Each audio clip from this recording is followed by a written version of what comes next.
Hi one and all. Now if you watched our last video you will know that Helsing's been stripped out, he's been cleaned and he's prepped, ready to be converted. But before we start that whole process, what I'd like to do is make one small quality of life adjustment to him. That is, I'd like to fit a reversing camera. Now as you've probably seen in our title, this conversion is to be done on a small budget. Now with that in mind, we had a look on eBay and we were obviously looking for reversing cameras. And there's loads of universal ones out there attached to any vehicle and they're cheap as chips. But we thought we'd spend a little bit more and get something that'll replace the top brake light unit on the van.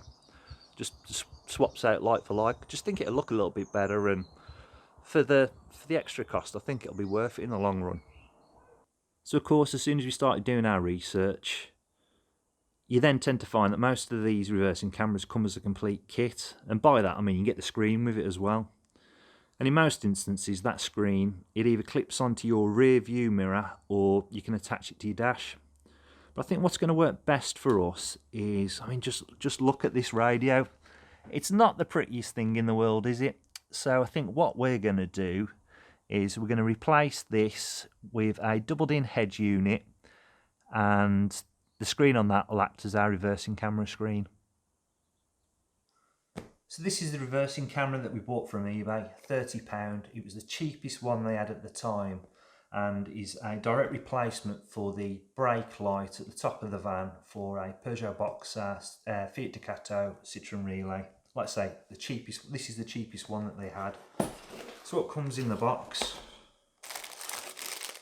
Let's get it all out, shall we?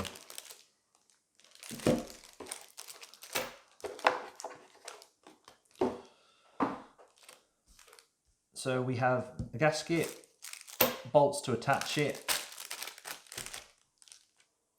AV lead, power cable, English instruction manual, and the reversing camera unit itself. Now I don't know anything about these things. I've never ever fitted one of these. This is something completely new to me. But it looks the part, and fingers crossed it will do the job. So this is the doubled-in head unit that we ended up going with. It's a 7018B, and just like the reversing camera, we purchased this from eBay. And it was the cheapest one at the time, just like the camera. This cost £20. Now, I don't expect to get a lot for £20, but all this needs to do is act as a reversing camera. Anything else that the manufacturer proposes that this thing can do will be a bonus. Obviously, apparently it's supposed to have a radio built in there, and it should be able to sync with our Android phones, so we can play music via them, use Google Maps, Bluetooth that to this, and but yeah, we want it for a reversing camera screen. That's the main thing, and as long as it does that, anything else is a bonus. So it's probably worth mentioning this third and final thing. It's basically it's just a cage to mount the doubled-in head unit in the van. Got me Google Foo on, did a bit of research online. And apparently this is the one that we want for mounting the head unit into our van. It's is that Extrons? Extron, is that how you pronounce it? Somebody let me know in the comment section below. I'd appreciate it. But yeah, so reversing camera, the screen itself, and a cage. All in all, £60. So first things first, I reckon. You can see the state around it. So I think we better give it a little clean before we take the unit out, and then we'll take it from there.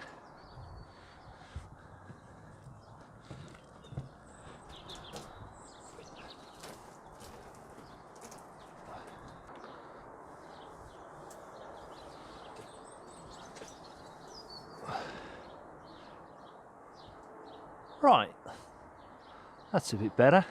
Let's take it off and see what lies beneath it.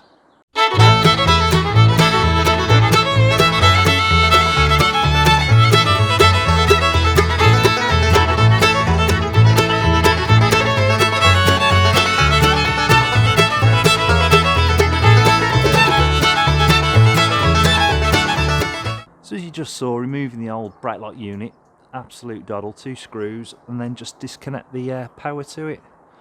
As you can see, there's a bit of grime around the outside of it, a few cobwebs in that hole. If I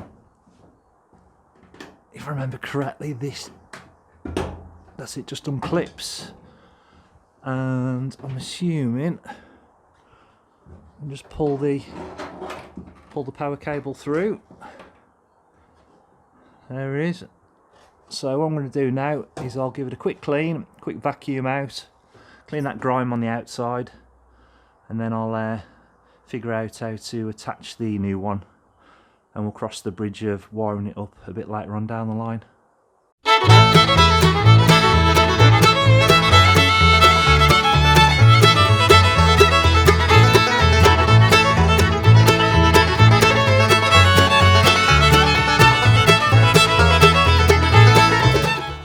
Right, so when we compare the old brake light unit to the new, you can see either side of this, you've got those square holes which slot over those there, and then obviously you put your screws in from the outside, fasten it up, job's a good one.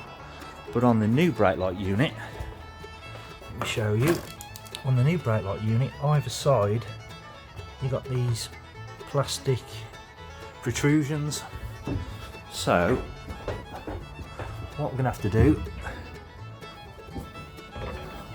do, all this focus, yes, thank you. So what we're going to have to do is we're going to have to remove those little metal brackets, just unfasten from the inside, and fingers crossed the new unit will just slot right in place, and then we can just tighten it up with the new screws that are provided. Obviously, as I've shown you, they've provided a new gasket as well, but I don't want to put that on just yet. Obviously it sticks in place. I don't want to put that on just yet because all this paintwork's going to need tidying up first. I'm not going to do that today.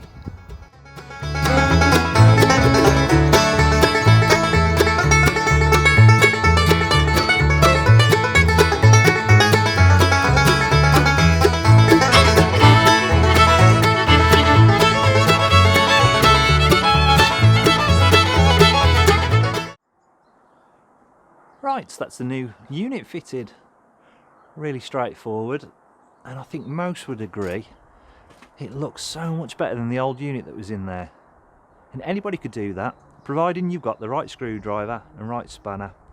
Anybody could fit that, really easy. So I think the next thing we need to do now is run the AV cable from this reversing camera to the front of the van. So obviously the reversing camera's there.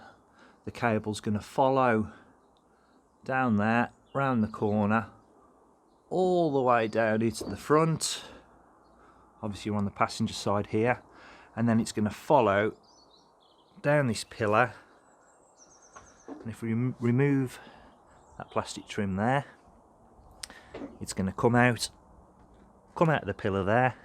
And what I will do is I'm going to widen that, because currently it won't take the head of the video cable, so it's going to go through there, and then if we go through to the front, it'll come out that hole there. So that's what we're going to do on the back. We're going to drill a hole that sort of size so it'll feed through there. So it comes out there, follows the channel there, and follows the loom up into the dashboard. Obviously we removed the footwell there, and there's you can see there's that plastic trim in there. Remove that. I think it was one screw that held the vent in place, so taking that out, and then on top you just got that whatever you want to call that, a little glove box type thing, 4 screws in there.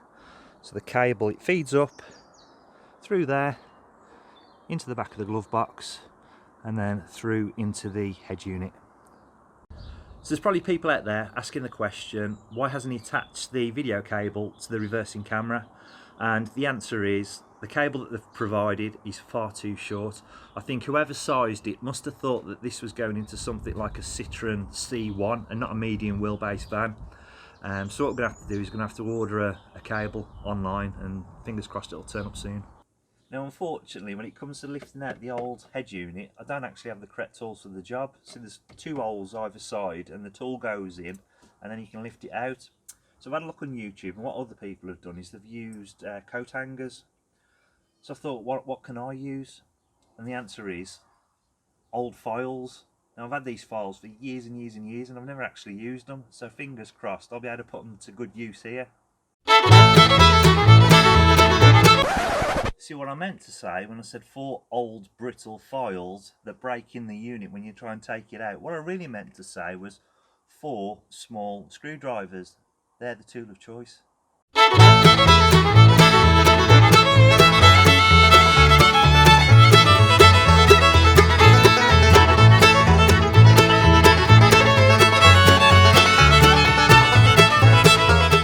So that's where the head unit's going to sit, and as you can probably tell, there's an awful big gap all the way around the outside of it. I was hoping that the fascia that was provided with the cage would do the job, but clearly I was mistaken.